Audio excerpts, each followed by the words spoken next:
This is the current federal tax developments for the week of November 9th, 2020. Current federal tax developments are brought to you by Kaplan Financial Education and by your state Society of CPAs. I'm Ed Zollers, coming to you this Sunday morning, actually, from Phoenix, Arizona, and we'll talk about what went on this week in taxes. Now, last week I mentioned that, 4 years ago I went over the proposals of the then president-elect and discussed what was going on in what had been proposed. I had discussed potentially doing that this week, depending upon what happened in the election.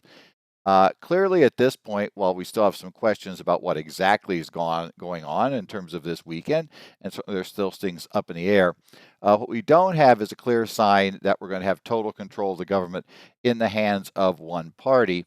And for that reason, I don't see that there's a whole lot of point of looking at a proposal when there's not a position that generally we have to have these days of one party controlling everything. So because of that, we're going to go ahead and talk about the regular updates this week. And if anything should change and suddenly it appears we have a realistic chance of seeing something come through, we'll talk a little bit more about that. And in fact, we do have one thing that has a realistic chance of happening, but we knew about that last week. Let's talk about what we've got for this week. First, we're going to talk about the new tables that the IRS put out for required minimum distributions that will take effect in 2022. This was something we knew was coming, but we thought it was going to take effect for next year. We'll talk about what the changes are and then why did it get delayed back a year versus what had originally been proposed. Secondly, we're going to talk about a case where an attorney attempted to argue that he believed his CPA had filed an extension for him. So because of that, he should be relieved for reasonable cause for having filed his return late, meaning within the extended due date, but that wasn't really extended. And we'll find out why that doesn't work. And finally, we'll talk about the IRS released some information on COVID-19 collection relief issues. Things are changing with the collection systems to provide some relief to people that were negatively impacted by COVID-19. Actually, it just assumes everybody's negatively impacted. So we'll talk about what the relief is. But let's start out first with that final regulations we had issued, Treasury Decision 9930, issued here on November the 5th. And what that looked out was it was something that we had talked about for a while. You may remember back in 2018, an executive order was issued that directed the IRS to look at the life expectancy and distributions tables for minimum distributions from retirement accounts to see if potentially they should be updated to take into account changes in mortality. A year ago, in 2019, we had issued proposed regulations. Those proposed regulations showed us some new revised tables and indicated, that the IRS was open for comment, but that generally, once those regulations became final, they would take effect and control distribution amounts for years beginning after the date that the regulations were actually issued as final. Well, these final regulations came out, and they actually are basically what we had with proposed regulations. So what the new regulations have is they take into account lengthened life expectancies. And what that means is we're going to basically now be able to take a look at the difference. And to give one example of it, a 72-year-old IRA owner using the tables we have in effect today is told that there is under the uniform life expectancy, which is that person plus a 10-year younger assumed beneficiary, that their combined life expectancy is 27.4 years. Under the new table, when we're going to be looking at that, or I should say 25.6 years. Under the new table, it would be 27.4 years. And obviously, since we divide the balance in the account by that divisor, having that number go up means that we would see a reduction in how much the taxpayer would have to take out from the IRA. Another example is that if we had a 75-year-old surviving spouse as a sole beneficiary, the single life table under the old rules would have been 13.4 years. Now that 75-year-old spouse will have 14.8 years. So bottom line, the changes in these tables are meant to basically slow up the distributions. The theory being that since people are living longer, that will leave more funds in the retirement account that will be available in the later years when the people are living longer, slowing up the amount of distribution.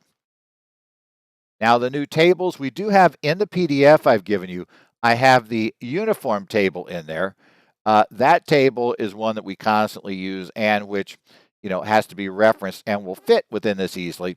There are other tables that were issued at the same time. The single life table, the joint and last survivor life table. Now, the single life table was just mentioned. That's what you use when you're looking for the life expectancy of a person that inherits an IRA. We would be using that number. That one obviously has a whole lot of information and starts and it covers all kinds of ages, so it goes on forever. So that one and the joint and last survivor life table, which is the one that is used when you have a more than 10-year younger spouse as your beneficiary, because you use a uniform lifetime table, but the one exception for your RMDs is if your beneficiary is your spouse and your spouse is more than 10 years younger than you. In that scenario, you can use actual uniform, you can actually use actual life expectancy tables. And so for that reason, that's why we're going to see this come up. So we have a new table for that purpose, I should say. That is what we're going to be using that. Now, they do explain one little issue. The uniform lifetime table now begins at age 72. The prior table began at age 70. As we mentioned, the reason for age 72 is we had this thing called the Secure Act. The Secure Act has now pushed the required beginning date back to age 72. Therefore, as they explain the regulations, there's not really a need any longer for an age 70 starting point. So we're going to start now at age 72. Age 72 will be the starting point for our tables. Now, this is interesting because, as we mentioned last week briefly, we have a proposal that was issued, and actually the language of the bill is published and it's been officially introduced, though again, unlikely to go anywhere before this Congress closes down shop and we wait for the new Congress to take their seats in January. But the proposed language, which is backed by both Chairman Neal and Ranking Member Brady in the House Ways and Means Committee, and it would appear in the new Congress they should continue to hold those roles. At least we haven't heard anything suggesting either one will change. So we're going to be looking at that role. They have jointly agreed on this, and they are operating under a rule which actually meant that this has a good chance. This had a good chance, regardless of how the election turned out. That they were not pushing anything into a retirement bill. They've been working on this retirement reform for quite a while. That did not have broad bipartisan support. So, as such, this bill seems to have a really, really good chance, especially if somebody is looking to push something, through Congress to show that Congress could operate. They all want to show that, oh, yeah, we can operate following this election. So we might see a better chance of that passing. And the reason I'll bring it up here is because that would push the RBD all the way back to age 75. And we may very well see that that one will take effect beginning in 2022 if it was to pass early next year. So we may never really get to use this age 72 uniform life table. We'll discuss why here in just a second. Now, there are some other interesting quirks about this. Now, the effective date, and I should mention this, and then we'll talk about what we're going to do how we're going to transition. The effective date is going to be for distributions that take place in 2022 and later, or effectively for calendar years beginning after 2021. Well, that's 2022. Now, the question might be, since this is taxpayer friendly, all good and well, and we wanted to have this take effect, why in the world is it not taking effect immediately? Why didn't we keep 2021 as the effective date? Well, it turns out there's a bit of a discussion in there. It would appear that IRA custodians, plan administrators, etc., complained to Treasury that due to the Secure Act, they're having to update their software. And because of all those updates, they're saying that there just isn't time to be able to properly put this type of information into their systems and have it ready to run for the first of next year. And so to avoid having sent out erroneous notices about what the amount of distributions, etc., should be, and having giving bad advice on the topic, all that information, that rather we're going to push it back a year. Now, I found that interesting because they didn't say, oh, yeah, don't worry about that. We won't penalize any, custodian for giving the old table, but we could still let optionally people pick up the earlier date. That's not how this reads. You're going to have to use the old table for next year. And that means, therefore, take out a larger distribution for 2021. And only in 2022 will you be able to gain the advantage of these tables. Now, that does raise the question, well, does that mean we're stuck forever if somebody, starts taking distributions in 2021? Are they going to be stuck with these older, shorter life expectancy tables for the entire distribution? And that answer is generally no. What's going to happen? Obviously, if you can recompute, like you go to the uniform table, we recompute that life expectancy every year. Well, that's pretty simple. Just start using the new one in 2022. So that's a fairly simple transition, and it does not depend if you started taking distributions in 21 or 19 or even 2010. Doesn't matter. We're going to just switch over and use the newer table, slow those things up. Now, what if you inherited your IRA? And remember, when you inherit an IRA and we determined that the life expectancy was 17.4 years, well, year 2 was 16.4, year 3 was 15.4, etc. We just took that number, reduced by 1 over that term. Are we still going to have to do that as quickly? And the answer is no. In that case, you'll find the transition rules say what you're going to have to do is go back and treat it as if these new tables had been in effect back when the original person died. So if we've been using 10 years, so we got 10 years worth of distributions, we will go back to what should have been, the age of the beneficiary or of the relevant beneficiary at the date of death, at the date, that at the date they started taking their distributions, I should say, and take a look at that number and just use the one from the new table and then subtract 10 or 9 or 8, whatever the proper subtraction will be from that to get to the current year, 2022. So we will get the benefit of the reduced speed. So we'll start doing it over a longer period. So we're going to kind of add at the end. So there is a way to fix. So if you have anybody who's currently taking distributions, it's an inherited IRA, they should get the benefit beginning in 2022 of slowing down their payouts.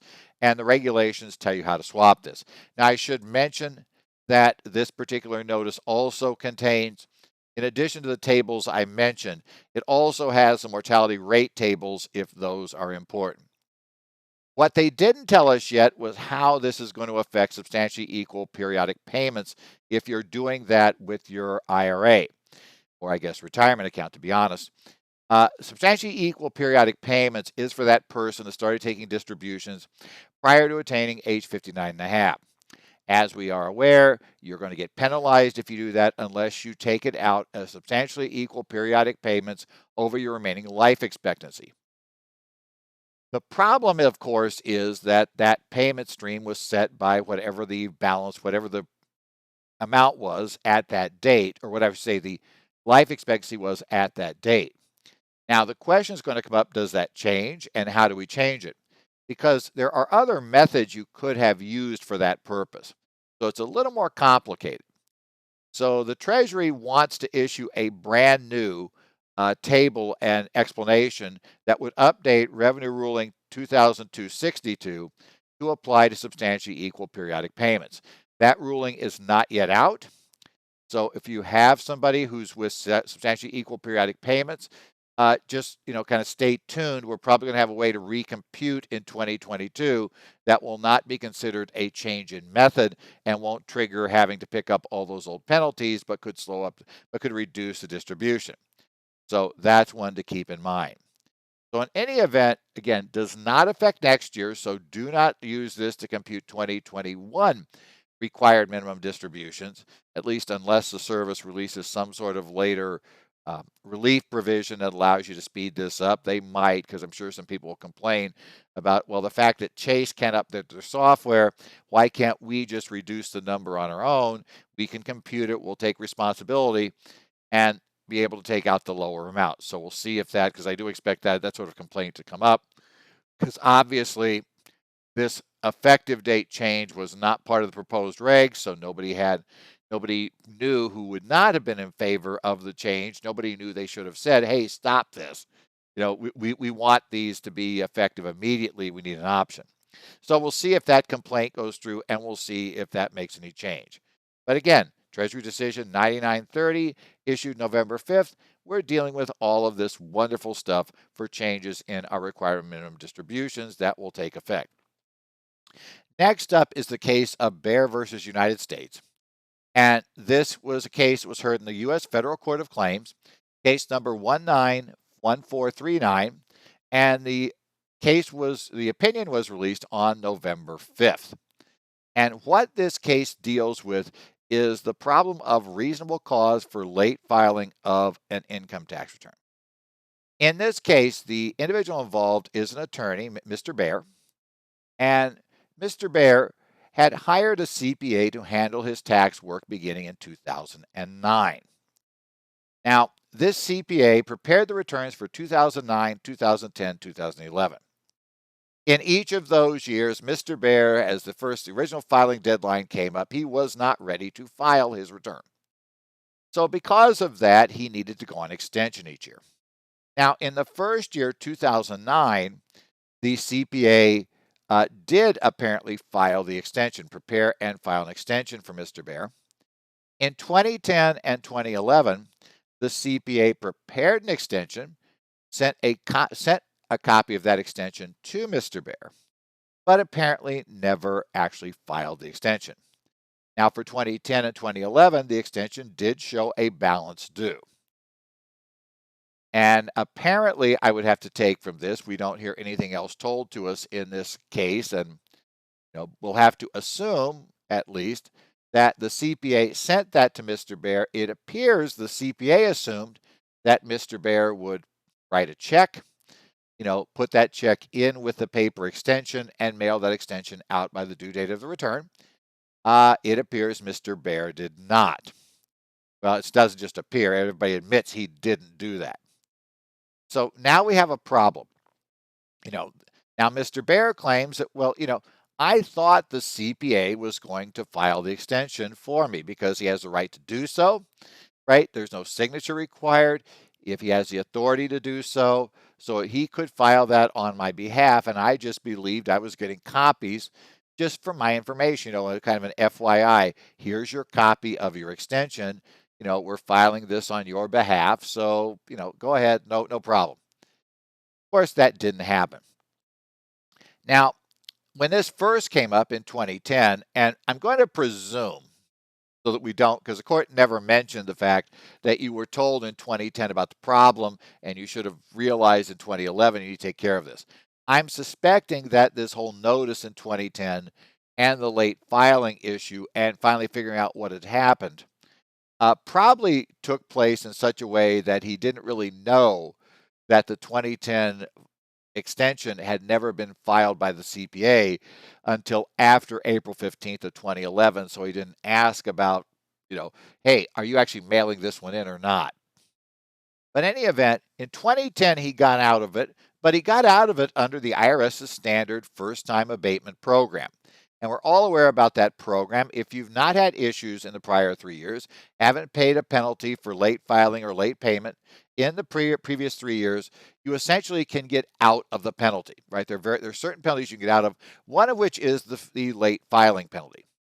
So Mr. Bear, because he had a good, clean track record, the IRS waived the late filing penalty. And again, Mr. Bear owes some substantial taxes in the years in question.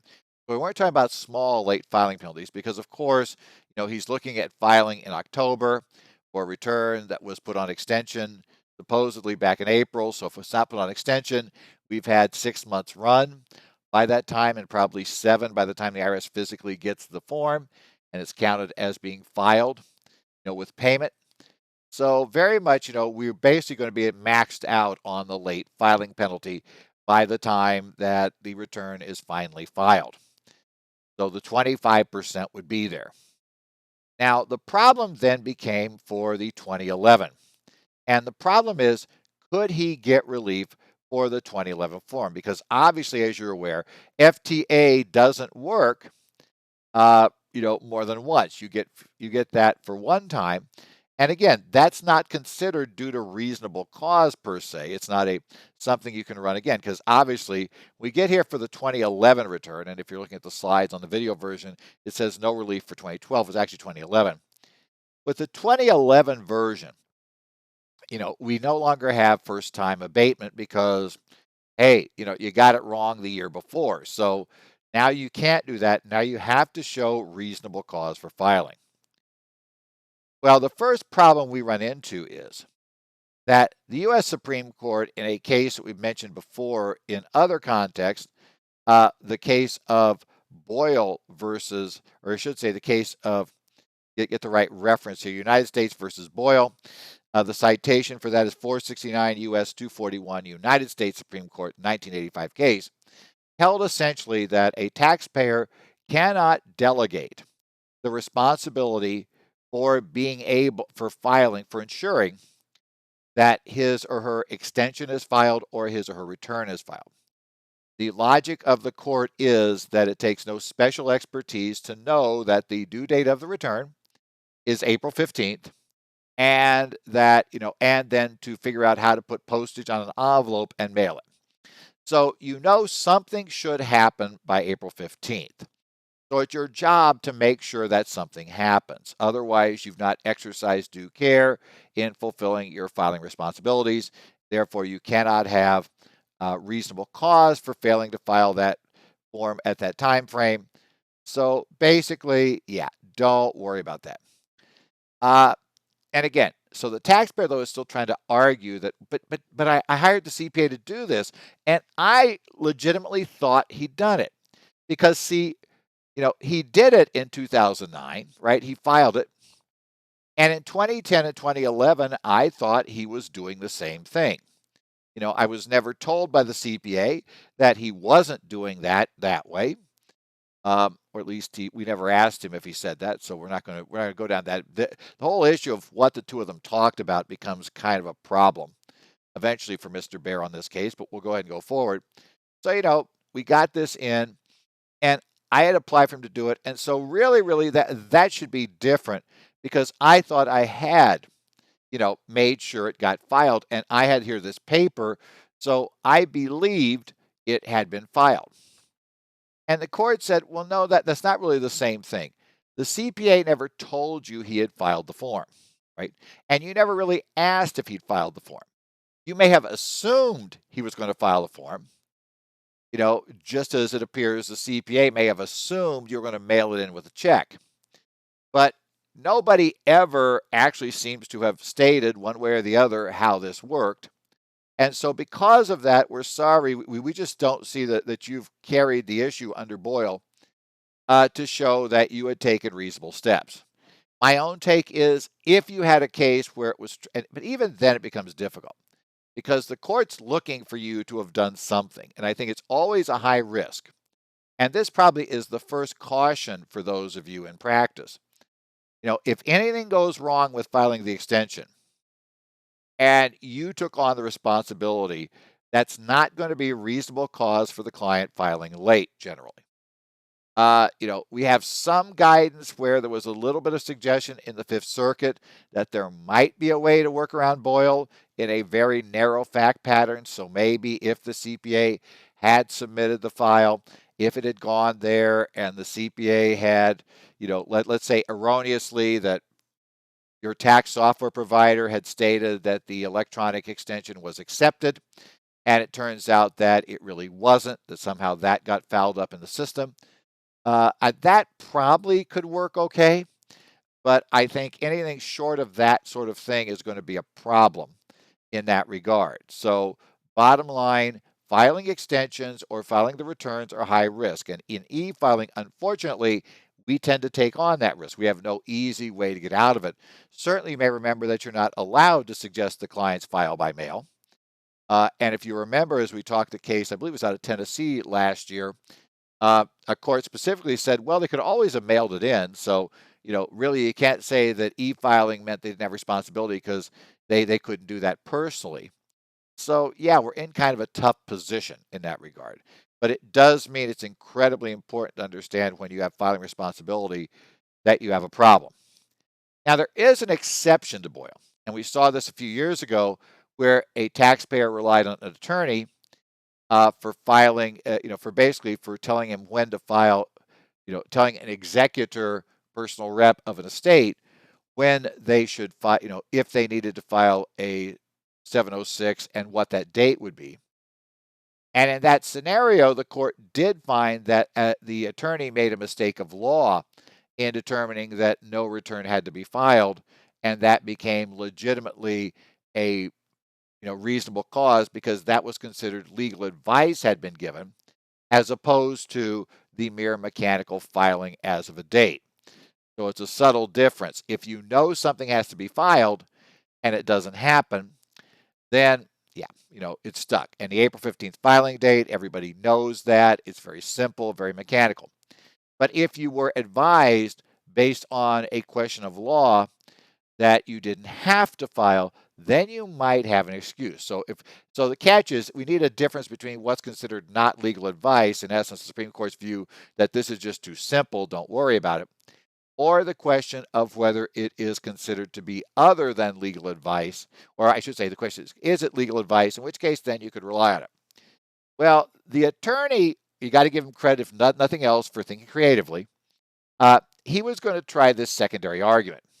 He said, well, here's the issue. Here's what really happened. It turns out that my CPA botched the law. And what I mean by that is the CPA was working under the impression that a payment had to go in with a 4868 for the payment to be valid. He did not believe that you could file an extension without a payment. So even though you come down, it tells you the amount to pay, the CPA believed that amount had to be paid. And because of that, the CPA's actions served as advice with regard to what I needed to do. I was technically given advice. Now, the court had a little trouble trying to figure out how the CPA's actions became advice to this taxpayer. The court pointed out one thing. First thing is there is no evidence that you ever really asked for advice. You never discussed with the CPA, how do we go about filing for the extension? What do I need to do? What are you going to do?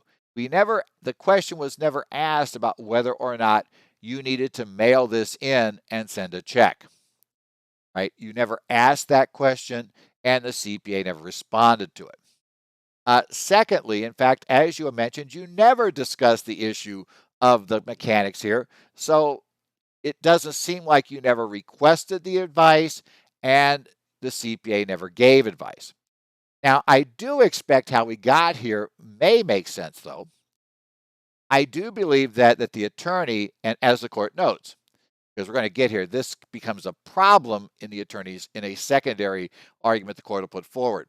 But the Form 4868 for those 2 years in question does very clearly state that no payment needs to be made with the form for it to be valid. You have to estimate the amount of tax due, but you do not have to pay it. And it says so on the form. I suspect the attorney, being an attorney, may very well have read that form, may very well have seen that, and that formed his assumption that the CPA had sent him that form for information only, but hey, a payment's not needed. I'm an attorney. I don't do anything that's not needed. So since it's not needed, obviously the extension would have been filed by the CPA. Okay, well, clearly didn't happen.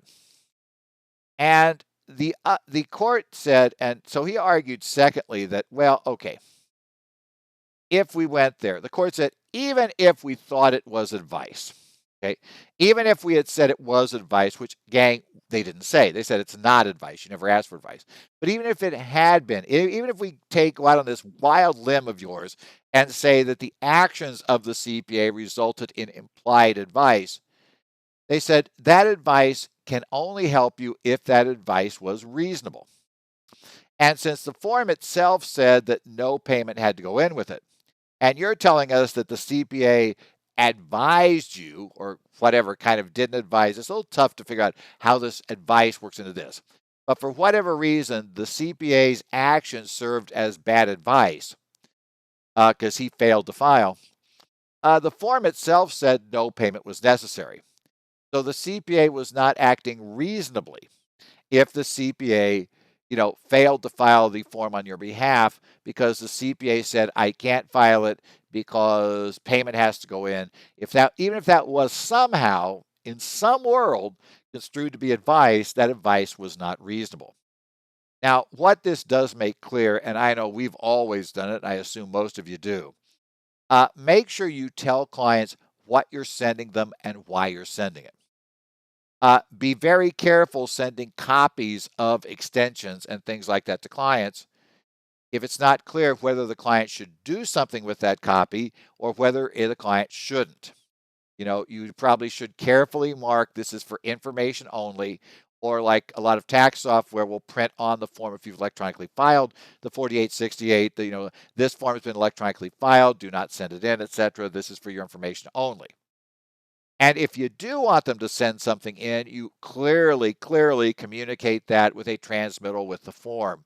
You do not simply send a form to them or have them pick up a form where you don't have clear instructions attached to it at the same time, telling them that they need to do this, and we're at least assuming that you're going to send in the check and we're not filing the extension.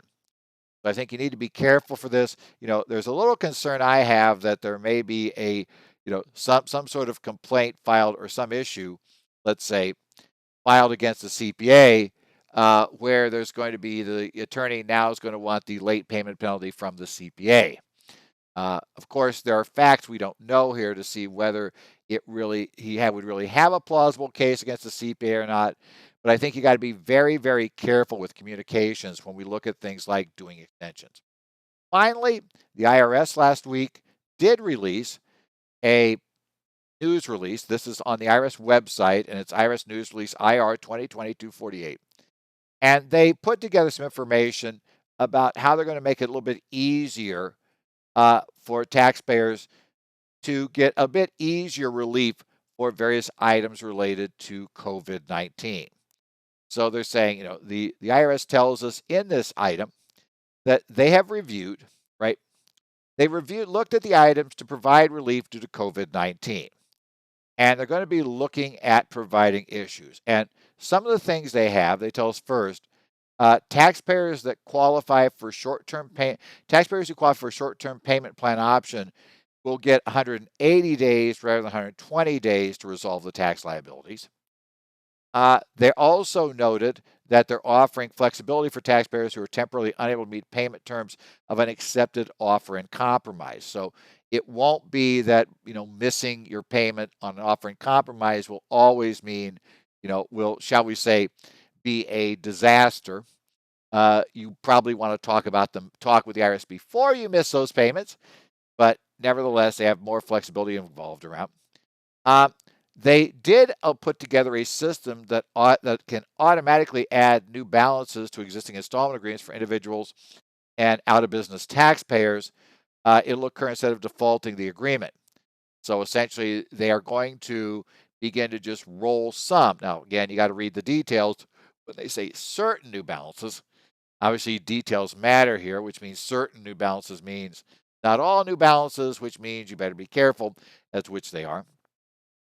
If a taxpayer, what's going to happen here is certain qualified individual taxpayers owe less than $50,000 can set up an installment agreement without having to provide financial statements to the IRS, right? That's going to be helpful. So it goes up to $250,000. Similarly, there's going to be some relief without a notice of lien being filed by the IRS, again, up to $250,000. So essentially, they mean unless you're above those limits, we're not going to be worrying about that. We will get you in there without a financial statement and without filing for a lien up to $250,000, which should cover a lot of taxpayers. It's going to be most there. And I think their theory is if you owe more than $250,000, probably meant you had some money, and we want to talk with you basically at that point. And it allows qualified taxpayers with existing direct debit installment agreements may now be able to use the online payment agreement systems to propose reducing their monthly payments amounts and change their payment due dates. So those are all involved in the news release. They go on to direct you to some other resources in that area. So if you have a client that has these collection issues going on, you might want to take a look at this and go, see what you can do to help relieve their issues. Have a couple of courses coming up. This Thursday and Friday, I should say. It's almost said Friday and Saturday. No, I'm not doing the courses on Saturday at this point. We are going to have a course on the 12th for the PPP loan forgiveness and COVID-19 update 8-hour session for the Arizona Society of CPAs. You can register for that on their website at ascpa.com. And then on Friday, I will be doing a course on construction contractors for tax and accounting issues. I will also, the following week on the 18th of November, get the right month in here, I will be doing the full-blown current federal tax developments update for the New Jersey Society of CPAs on their website. Go to njcpa.org. All of these are webinars, webcast, so they are open, to you. If you're a member of those state societies, obviously you get a better price. But if you want to take the course, you can sign up wherever you are. So take it, for that. Obviously, since they're state CPA societies, generally these grant CPE for CPAs. That credit will be granted. There's, some cases you may see other credits granted, but it's going to vary some from the states. So be aware of that, but definitely the CPA CPE credit will count at that point. We also then, don't forget, if you have any questions, you can email me, Ed Zollers at currentfortaxdevelopments.com. My Twitter handle remains at Ed Zollers. I do follow the Connect sites for Arizona, Illinois, Minnesota, New Jersey, and Washington. So if you have any issues, you're a member of those societies, you have questions, I try to keep a watch on those. And if something comes up, I will try to respond as we look forward to what's happening there. So again, anything happening, let me know. Otherwise, we'll see you next week. We will see what goes on. It was a little light this week because obviously there was this thing called an election going on. So we didn't have nearly as many things happening because everybody was watching that. As we calm down a bit from election furor and see what's happening, although as of today, we're still counting ballots in Arizona. We're still trying to straighten it out in Arizona to come down to just figure out who actually won the state on the presidential side is still kind of up in the air. We got it. We still got things out there, so we'll see how things go later today. I'm told at 4 p.m. today, Maricopa County, in theory, is supposed to get rid of all the ballots except provisionals, so may know a lot more then as to how that runs out. And hopefully Pinal County will clear those out because those are the two counties that have a lot of ballots ready to count that hadn't yet been released. Otherwise, there aren't huge numbers elsewhere. Everything else goes provisional, and that's going to take a while. It's been fun, all the stuff we've learned about election structure these days in the various states. Been kind of fun. But anyway, join us next week. We'll be here with current federal tax developments and whatever goes on the following week. And take care, enjoy yourself, and join us back here next week for more current federal tax developments.